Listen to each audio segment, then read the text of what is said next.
Hey ladies, I just wanted to make this quick video for you. I think it's very helpful, especially if you're just starting out with macros, to know how to make a recipe or build a sandwich or build your plate without having to constantly measure each and every little thing separately and then add it together.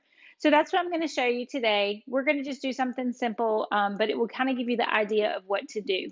The things that you'll need are a scale, like a food scale, and then your plate or whatever items that you would want that you're going to be wanting to eat and build on. So this is the food scale that I use. I got this one on Amazon. I got it a while ago, but it make sure you have where you can do your units, and you can also do what's called tare. So it zeroes out your scale. So as we build, you don't have to move everything on and off your scale. So that's the criteria that you need when you're looking for a food scale, something that has the units. So let me turn this on. So if you could see, right now I have it on ounces, but I'm going to change the units to grams because a lot of times when we are trying to do our macros, we go by grams. So we'll go by the grams, especially in doing this today, you'll see what I mean by that.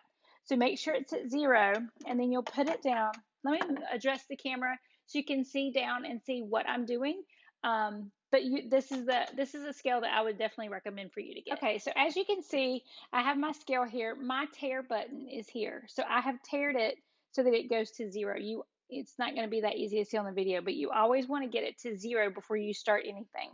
So this is the plate that I'm going to be using to make my rice cake. So I will put my plate on there. And of course, it's going to start adding the scale. On the scale, it's going to start adding how much your plate weighs. So we're going to tare it again, and then you wait for it to get to 0. So now what I'm going to be using, this is the apple cinnamon rice cake. I like these. Not everybody likes rice cakes, but they're a great go-to snack, especially when it's on a regular macro day. High carb day, I'm sorry, low carb day, I would not do this because the grams of carbs are 11 and there's really no fiber. So you can't even net out anything. So I already have some in this bag right here. So I'm going to grab a rice cake. I like this just for a quick afternoon snack. Of course, it's probably really loud on the video.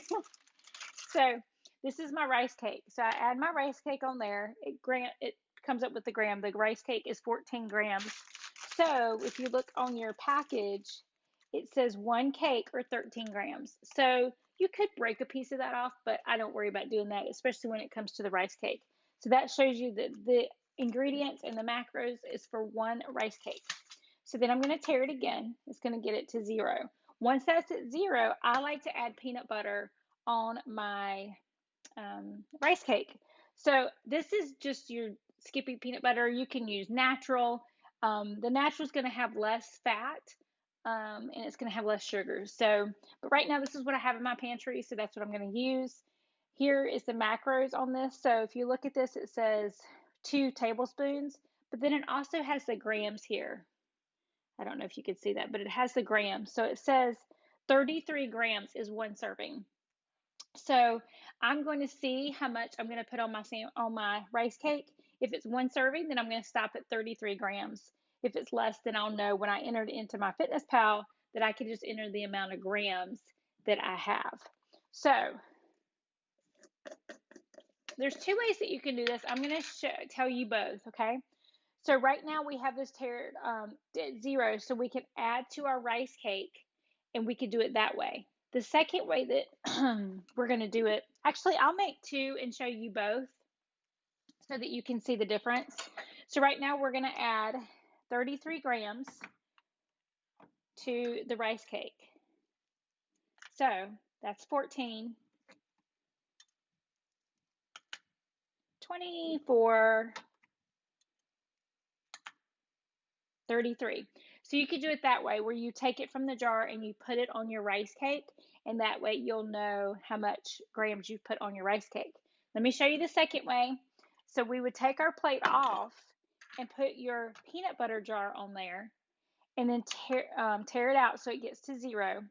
And then you would take 33 grams out. So that's 19. Of course, it's better to do with a spoon when you do it this way. So you would just keep removing until it became a negative 33 grams. So, of course, this isn't exact because I'm just showing you, but you would see a negative over here and it would tell you how many grams. So right now, I've taken out 19 grams from this jar. So then you would know when you got to 33, then you would add it to your rice cake. But let's go back to this way.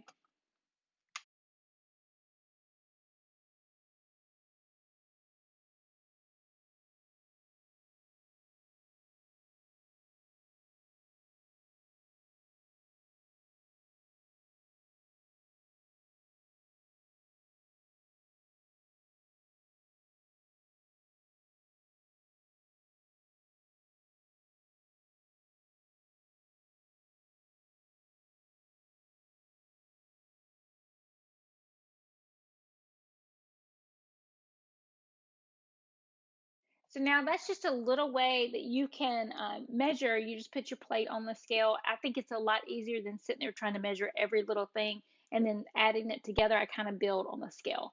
I do this with the rice cake, but I also do it if I'm going to make a salad or pasta or anything like that. I might try to make a few other videos so you can see me doing it so you can tell the difference as to what I'm doing. But like if I was going to have a bowl of pasta, so I would start with my bowl, get it to 0, add my noodles, get it to 0, add my sauce, get it to 0. And you would just keep building your recipe, whatever that might be. So I hope this helps. I'm just trying to make a few little quick videos.